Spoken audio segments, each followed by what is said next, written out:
أشعر بسعادة غامرة لأنني أتيحت لي الفرصة للاستماع إلى الكلمات الجميلة والحكيمة في أشعارك يا سيدي.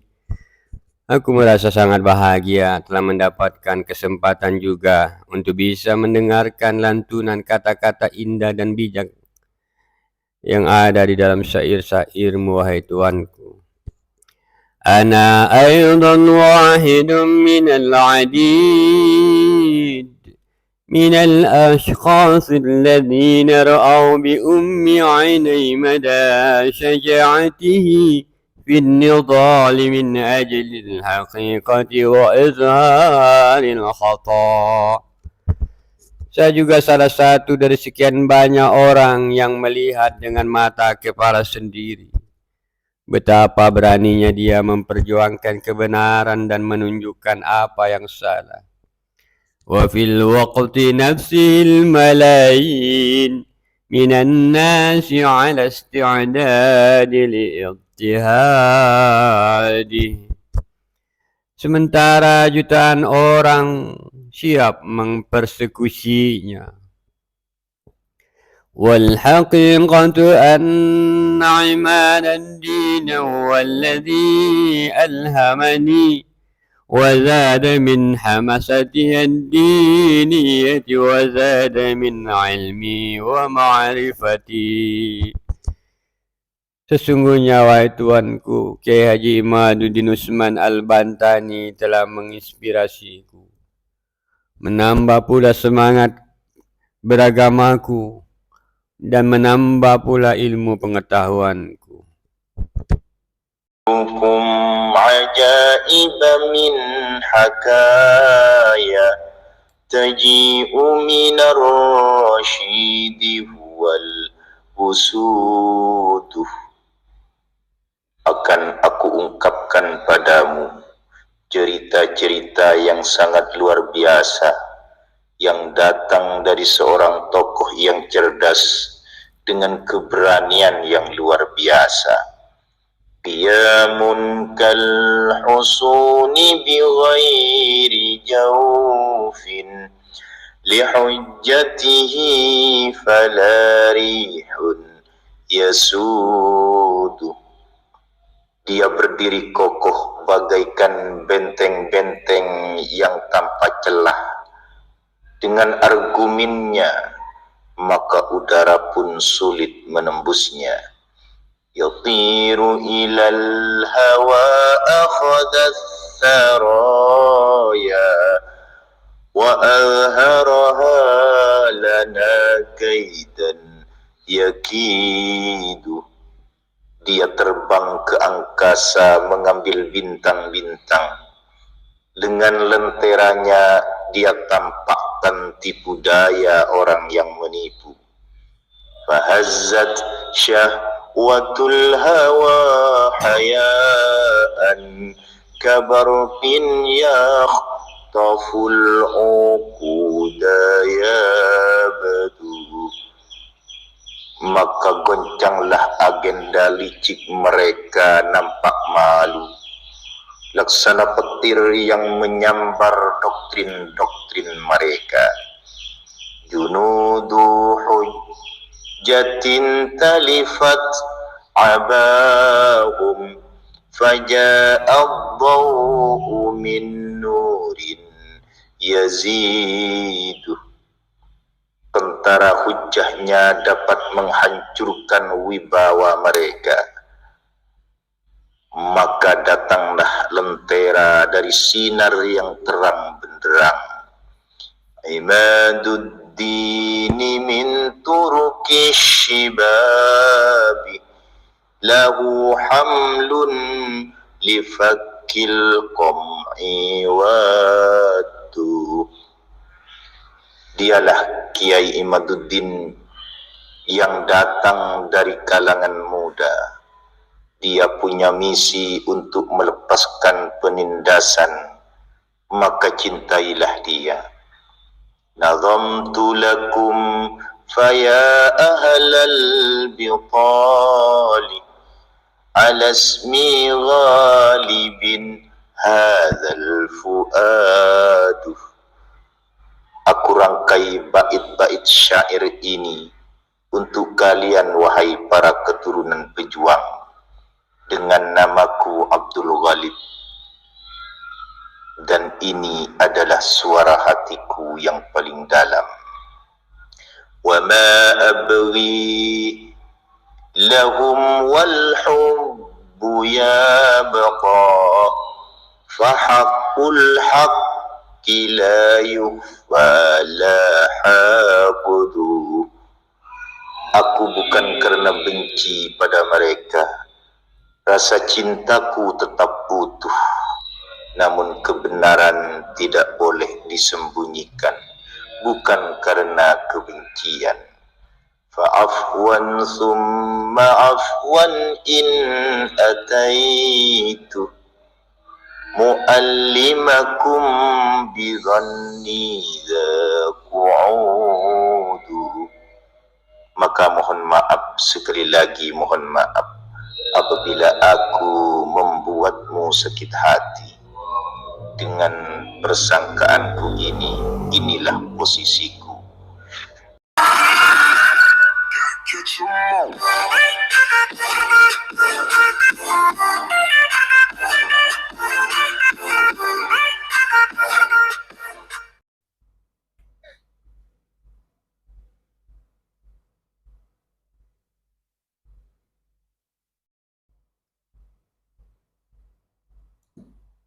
Assalamualaikum warahmatullahi wabarakatuh.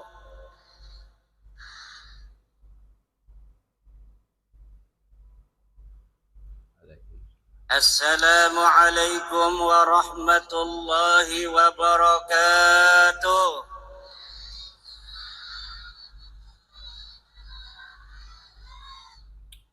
Ibu-ibu muslimat yang semangat, Assalamualaikum warahmatullahi wabarakatuh.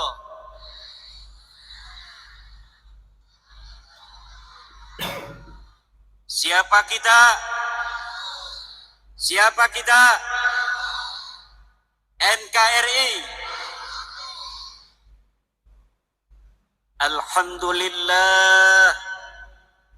Alhamdulillahil malikil hakim, al-jawadil karimil azizir rahim, fattariqu ilaihi wadihun lil qasidin, waddalilu alaihi laihun lin nadhirin. Wassalatu wassalamu ala sayyidina Muhammadin wa ala alihum. Ya Hannanu ya Mannan, ya Dayyanu ya Sultan, ya Dzal Jalali wal Ikram. Amma ba'du, faya ashabal fadail, para alimil ulama, wabil khusus Rais Syuriah PCNU Kabupaten Garut, sahibil fadilah Kiai Haji Amin, pimpinan Pondok Pesantren As-Sa'adah, Ketua Tanfidiyah PCNU Kabupaten Garut, Kiai Haji Incep, Kiai Haji Aceng Abdul Rahim, Ketua MUI Kabupaten Dandim dan jajarannya, para lembaga-lembaga dan Banom NU Kabupaten Garut, RMI PCNU Garut, LBM PCNU Garut, Lakspedam PCNU Garut, dan yang paling membanggakan Pagar Nusa PCNU Kabupaten Garut, yang pada hari ini ketuanya menjadi ketua panitia halal bihalal PCNU Garut. Ketua Muslimat PCNU Garut, Ketua Ansor PCNU Garut, Ketua IPNU, dan seluruh Ketua MWCNU se-Kabupaten Garut, serta seluruh Ketua Ranting se-Kabupaten Garut. Semoga Allah melimpahkan keberkahan kepada seluruh pengurus NU Kabupaten Garut. Dan tak lupa kepada seluruh warga Nahdliyin, warga Nahdliyat Kabupaten Garut. Semoga senantiasa Allah Subhanahu wa ta'ala limpahkan rizki yang banyak, anak yang saleh dan salihah, istri yang salihah, suami yang nurut. Mau ibu-ibu punya suami nurut? Suami yang bertanggung jawab, amin. Suami yang jangan banyak laganya, udah satu cukup satu, amin kata muslimat, diem kata bapak-bapak. Dan para pelajar-pelajar NU Kabupaten Garut, jangan salah pilih suami nanti, amin. Pilih suami yang soleh. Suami yang soleh itu cirinya yang pakai sarung. Sarungnya sarung putih. Pakainya jas coklat. Pakai sorban putih. Itu ciri-ciri calon suami yang soleh. Amin ya robbal. Setuju, Bu? Pertama-tama, marilah kita panjatkan rasa syukur, puji kepada Allah Nu Maha Suci yang telah melimpahkan pada hari ini takdir kita untuk berjumpa, takdir kita untuk bersilaturahmi di samping makam seorang wali, Syekh Abdul Qahar Mbah Khatib, yang akan memberikan keberkahannya kepada kita dari Allah Subhanahu wa ta'ala. Yang dengan hadirnya kita hari ini, Allah insyaallah, amin ya rabbal alamin, akan mudahkan segala urusan kita. Yang sakit di hari ini, ya Allah, sembuhkanlah dengan barokah silaturahmi pada hari ini. Yang punya hutang, ya Allah, lunaskan hutangnya, ya Allah. Yang punya masalah dengan istrinya, hampir mau bercerai, langgengkan jodohnya, ya Allah. Anaknya yang nakal, anaknya yang gak mau ngaji, dengan barokah silaturahmi ini, ya Allah, jadikan anaknya anak yang saleh dan salihah, anak yang mau ngaji, anak yang mau belajar agama Allah, amin ya rabbal.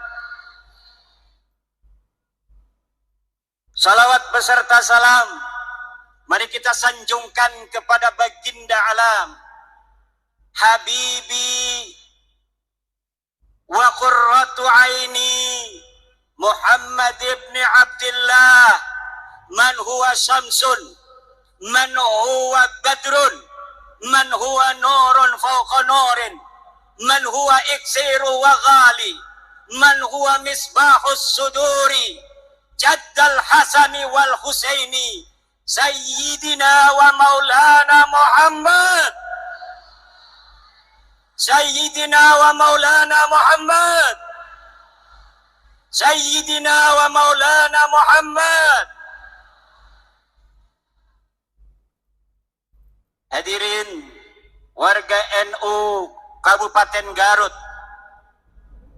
Nahdlatul Ulama hari ini telah memasuki abad yang kedua.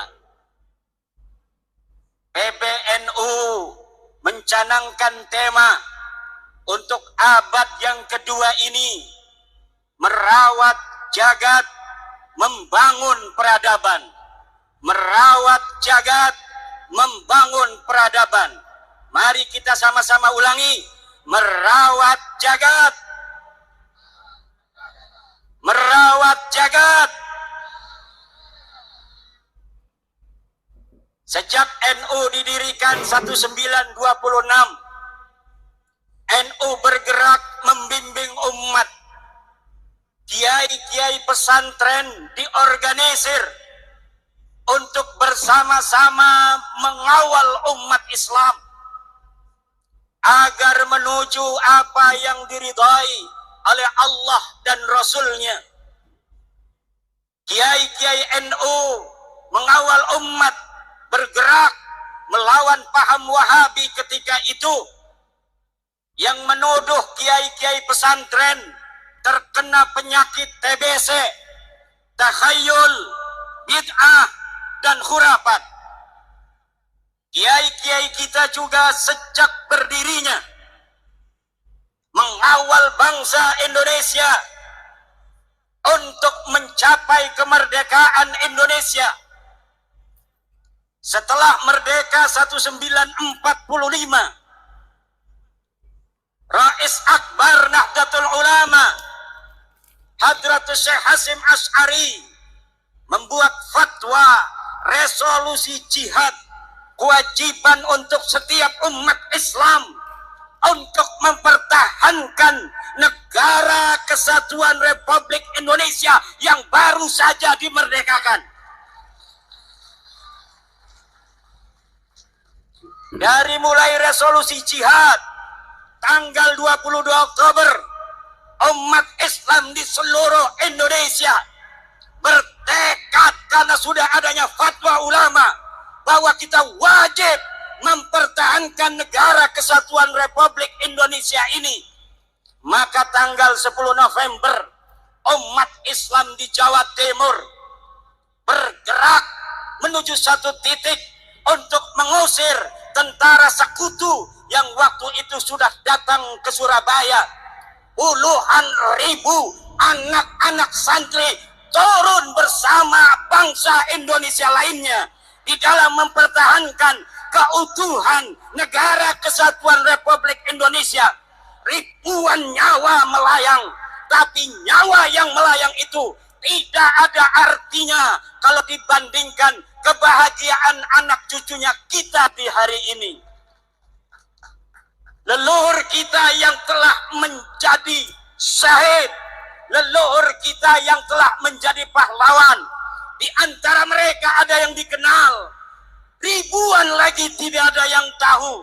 Mungkin leluhurnya mati ketika itu, anak cucunya hari ini tidak tahu di mana entah kuburnya.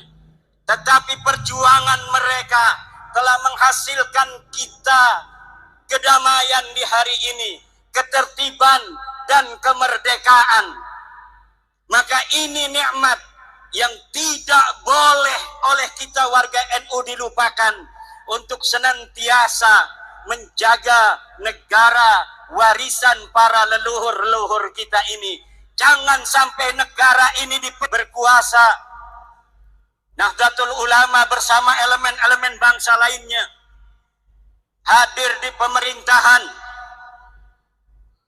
Kemudian pada tahun 1965, Nahdlatul Ulama, kiai-kiainya, ansor bansernya, bersama-sama elemen bangsa lainnya, dari Muslimnya, dari Kristennya, dari Budanya, dari Hindunya, dari Konghucunya, mengusir dan membasmi Partai Komunis Indonesia yang hendak berkhianat terhadap bangsa Indonesia ini.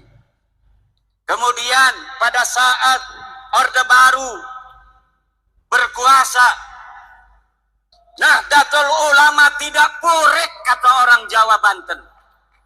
Nahdlatul Ulama bahkan adalah satu-satunya ormas Islam yang pertama menerima Pancasila sebagai asas tunggal yang digagas oleh Bapak Soeharto.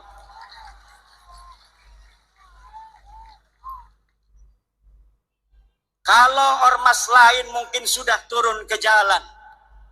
Ormas terbesar oleh pemerintah Soeharto ditinggalkan. keberadaan yang besar dinafikan. Tetapi ulama-ulama kita tidak pernah mempunyai catatan pondong pada pemerintah. Ulama-ulama kita tidak pernah ada catatan menggerakkan rakyat untuk melawan pemerintah. Tidak ada. Kesetiaan Nahdlatul Ulama terhadap negara kesatuan Republik ini bersifat final, mutlakon, bila qayyidin. Baik qayyidin lazimin maupun qayyidin ghairi lazimin. Mutlakon, bahwa negara kesatuan Republik Indonesia ini adalah bagi Nahdlatul Ulama bersifat final. Setelah reformasi hadir seorang putra Nahdlatul Ulama, Sayyidi Syekh Abdurrahman Wahid, Gus Dur, Allah takdirkan memimpin negara kesatuan Republik Indonesia. Pada zaman SBY, kemudian gerakan-gerakan radikal muncul di Indonesia. NU bersama warga bangsa lainnya berjuang bagaimana gerakan-gerakan radikal ini bisa diberantas dari Indonesia. Abuya Dimyati berputra Abuya Muhtadi. Abuya Muhtadi berfatwa bahwa gerakan-gerakan radikal semacam HTI, FPI harus dihilangkan dari Indonesia. Sebelum negara Indonesia ngeh terhadap HTI dan sebagainya, Abuya Muhtadi Dimyati sudah berfatwa terlebih dahulu beberapa tahun yang silam bahwa HTI harus dibubarkan dari Indonesia.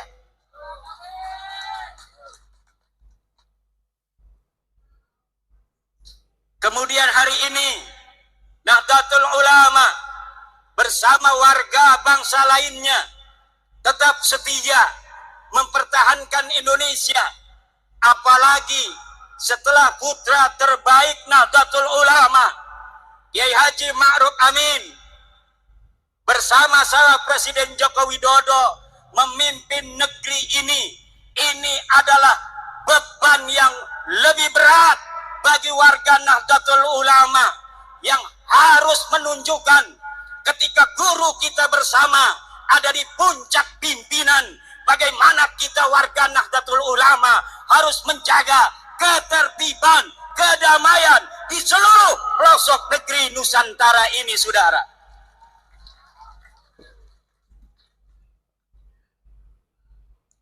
Indonesia ini negeri yang baldatun thayyibatun wa rabbun ghafur. Islam datang dibawa oleh Wali Songo. Islam datang dibawa oleh Wali Songo. Islam datang dibawa oleh Wali Songo. Islam datang dibawa oleh Islam datang dibawa oleh Islam datang dibawa oleh Islam datang, catat, dibawa oleh Wali Songo. Yang sekarang Nahdlatul Ulama mengkristalkan ajaran Islam Wali Songo dengan tawaran konsep Islam Nusantara. Kita Islam, tapi kita Nusantara. Kita Islam, tapi kita adalah Indonesia. Kita Islam dengan kesadaran bahwa ada saudara-saudara kita sebangsa yang berbeda. Berbeda agama, berbeda suku, berbeda adat istiadat, berbeda budaya, berbeda bahasa. Ini harus lahir di dalam kesadaran kita, sehingga kita sebagai umat Islam bijaksana sebagai mayoritas di dalam mencetuskan setiap gagasan-gagasan ke Indonesia Raya. Kita Bhinneka Tunggal Ika, berbeda-beda tapi satu. Kita ada berbeda dari sisi budaya, tapi walaupun kita berbeda-beda, kita tetap satu jua, yaitu Indo.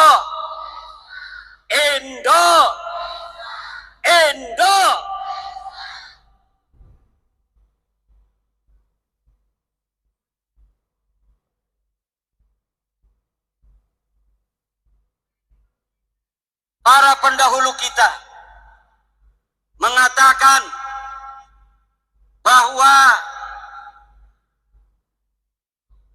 kemerdekaan Republik Indonesia ini adalah atas berkat rahmat Allah.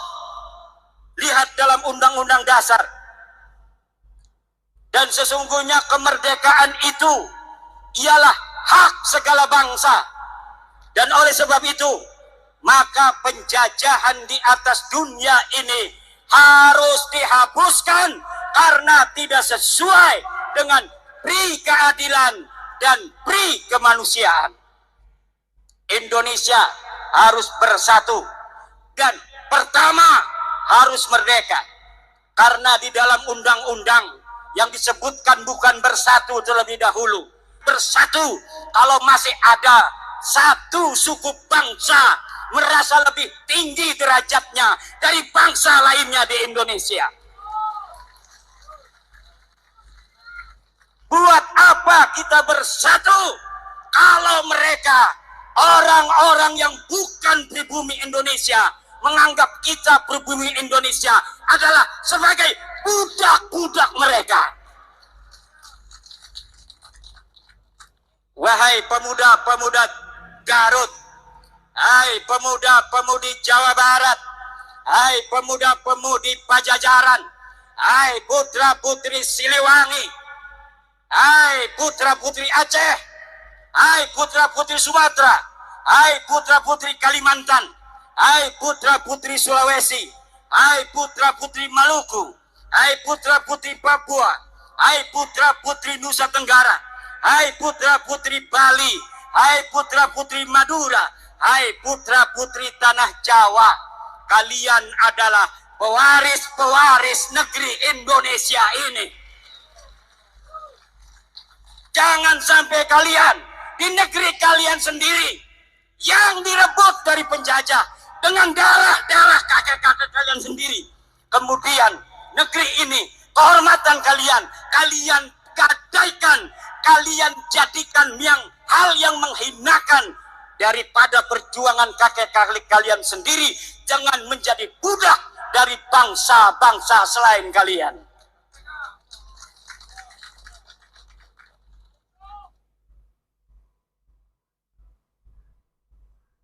Tidak boleh dalam negara yang disebut Negara Kesatuan Republik Indonesia ini orang Jawa Barat merasa lebih baik daripada orang Jawa Timur. Tidak boleh. Kita adalah sama. La fadla li Jawa Barat ala Jawa Timur, wala li Jawa Timur ala Jawa Barat. Kullukum min Adam wa Adam min turab. Semua kalian adalah ada darahnya turunan Nabi, yaitu Nabi Adam. Dan Adam berasal daripada tanah, maka kalian dengan yang lainnya adalah sederajat. Yang membedakan kalian dengan yang lainnya hanyalah ilmu pengetahuan kalian. Yang membuat kalian mulia adalah takwa kalian, bukan nasab dan darah kalian.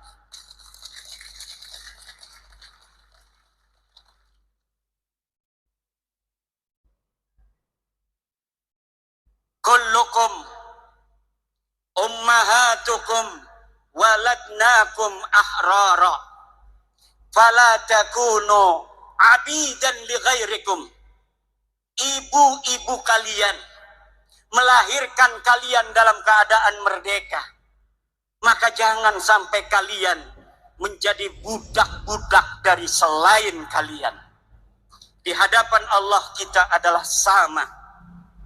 Tidak boleh di dalam Negara Kesatuan Republik Indonesia Tidak ada di dalam ajaran Islam ta'lihul inas wa ta'nisul ilah. Tidak ada menuhankan manusia dan memanusiakan Tuhan. Yang ada adalah kita wajib untuk tunduk dan patuh hanya kepada Allah Subhanahu wa ta'ala. Kita diperintahkan oleh Allah hanya taat kepada Allah dan taat kepada orang-orang yang diperintahkan oleh Allah untuk kita taati. Siapa dia? Ati'ullaha wa ati'ur rasula wa ulil amri. Taatilah Allah, taatilah Rasulullah, dan taatilah orang yang mengurus kalian. Walaupun dia bukan keturunan daripada Raden, kalau dia jadi RT, wajib dia ditaati karena dia adalah ulil amri.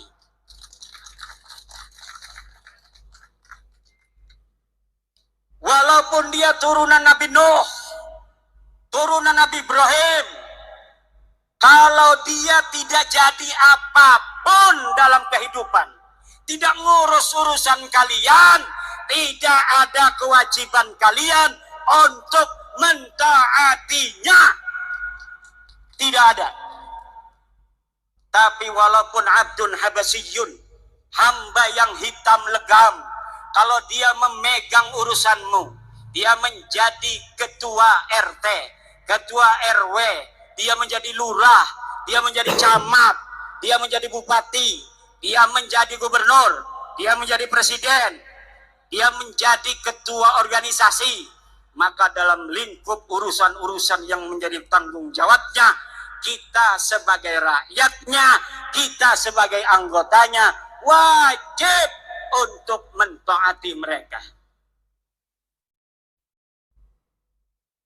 Tidak ada di dalam ajaran Islam orang harus dimuliakan hanya berdasarkan darah dan nasabnya. Tidak ada. Ada orang-orang yang memperkosa saudara, memperkosa hadis-hadis Rasulullah tentang ahli bait. Kemudian hadis-hadis tentang ahli bait itu dibawa maknanya untuk diri mereka. Kemudian dengan itu mereka doktrin umat, mereka doktrin jamaah untuk buta hati mereka, hanya melihat cinta dari mereka, tidak melihat cinta dan ajaran selain mereka, sehingga cinta dan ajaran selain mereka dimunafikan. Ini adalah penjajahan pikiran, penjajahan rohani yang harus. Saya permisi minum dulu.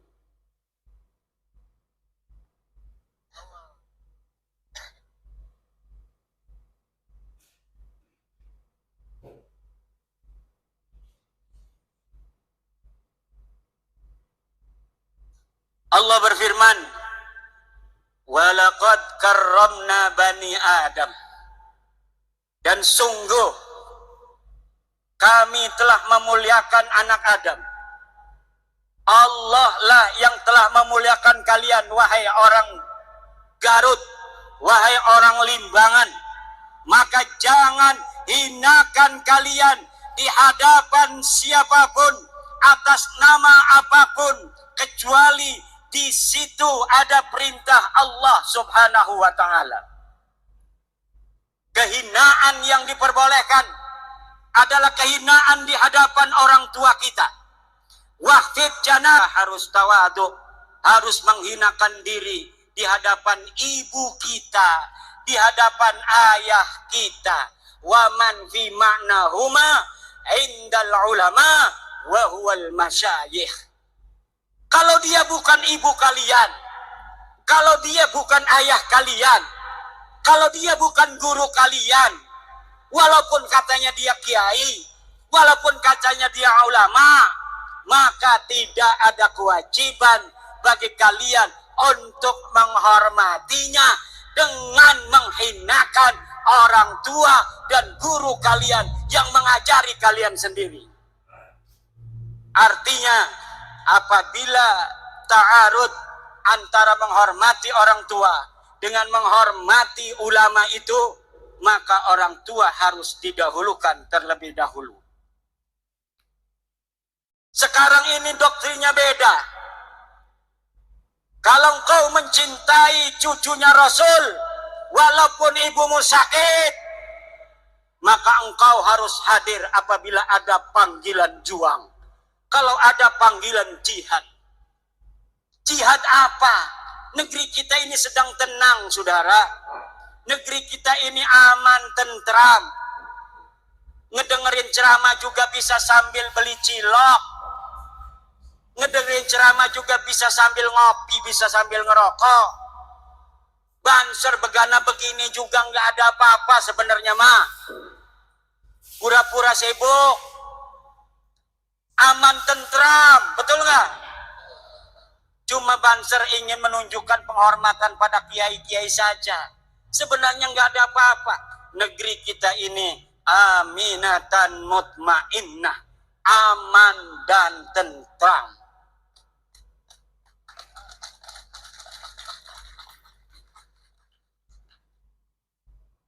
Ini pelajar-pelajar Ibnu kenapa ngeliatinya begitu?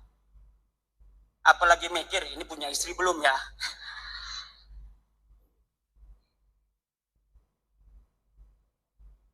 Gampang, saya tinggal ngontek Kiai Amin.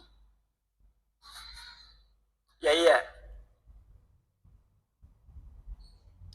Saudara-saudara kaum muslimin rahimakumullah. Yang terjadi hari ini adalah orang-orang yang memegang mic, tapi dia tidak memegang hati.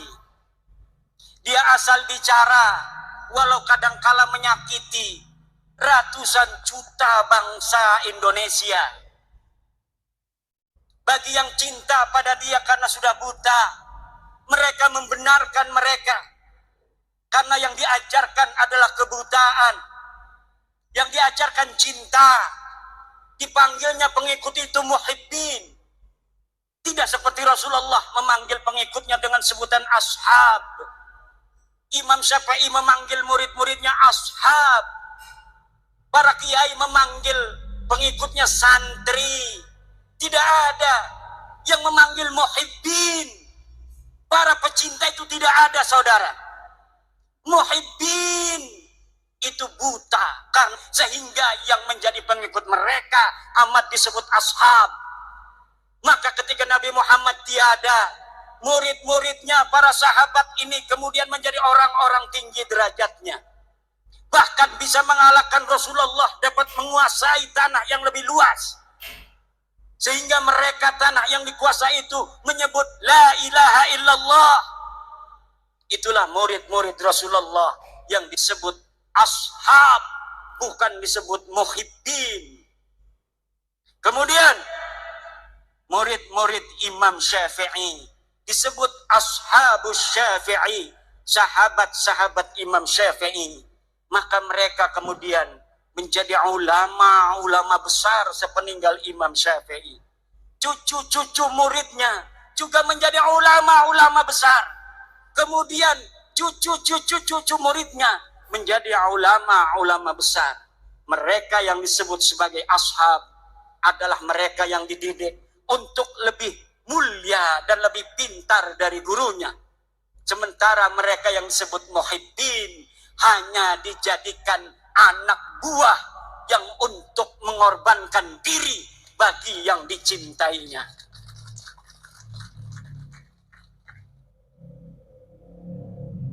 Saudara-saudara kaum muslimin rahimakumullah. Apalagi mereka yang berceramah di media-media sosial, di hadapan-hadapan publik, belum pernah riyadhah hati. Belum mencapai syarat yang sempurna.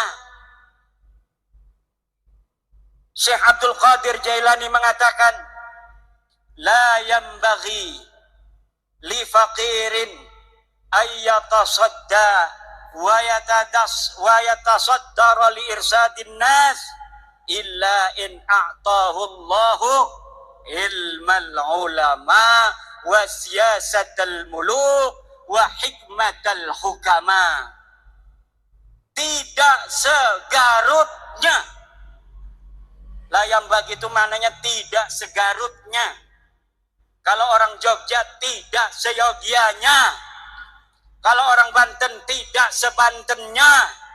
Kalau orang Cigawir layam bagi tidak segawirnya.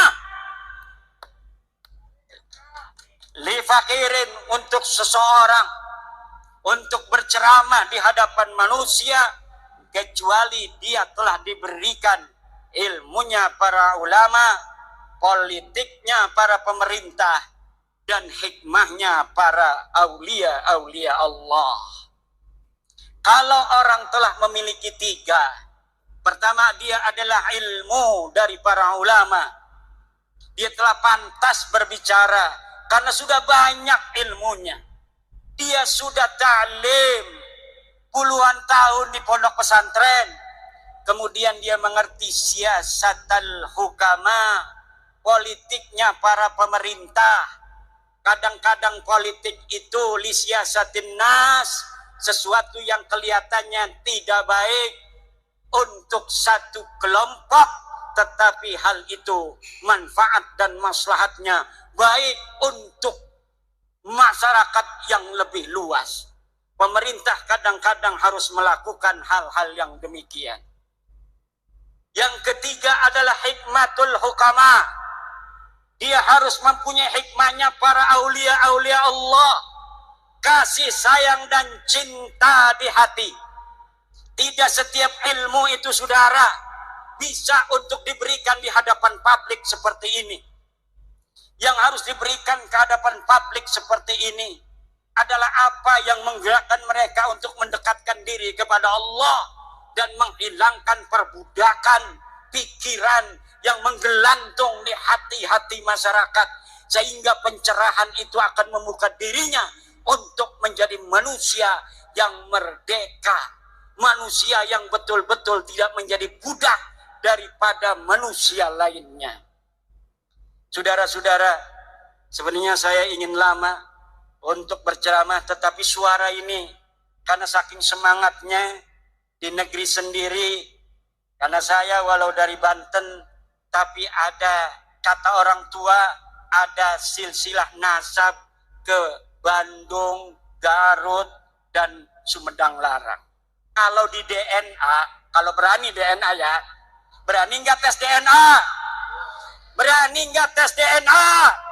Berani nggak tes DNA? Kalau kita dites DNA, maka orang Banten dan orang Jawa Barat, di dalam darahnya, di dalam tubuhnya, ada darah Prabu Siliwangi yang mengalir, saudara-saudara. Kalau diurut dari nonong-nonong, neng-neng yang duduk ini, dari dirinya sampai Prabu Siliwangi, lihat ada berapa leluhur yang telah mati di medan juang. Ada berapa leluhur yang telah mati syahid dalam mempertahankan tanah Pasundan dan Jawa Barat ini, dalam mempertahankan Indonesia Raya ini, saudara. Maka kita kalau ada tes DNA diperintahkan oleh Gubernur Ridwan Kamil, turunan Sunan Gunung Jati, hei orang-orang Garut, tes DNA, aing hayang nyaho, siap keturunan saha, siap ente tes DNA, siap ente tes DNA, siap ente. Ya, hadirin yang berbahagia, Sayyidina Al-Mukarram pimpinan Pondok Pesantren Nahdlatul Ulum, sedikit mohon izin Pak Yai, karena beliau banyak karya-karya beliau, diantaranya adalah menulis beberapa kitab, kurang lebih sekitar lebih daripada 10 kitab yang telah ditulis oleh beliau. Salah satu diantaranya adalah menulis Sarah kitab Alfiyah Ibnu Malik dengan nama kitab Al-Manahij As-Safiyah fi Syarhi Alfiyah lil Badi wal Asafi fi Al-Arabiyah.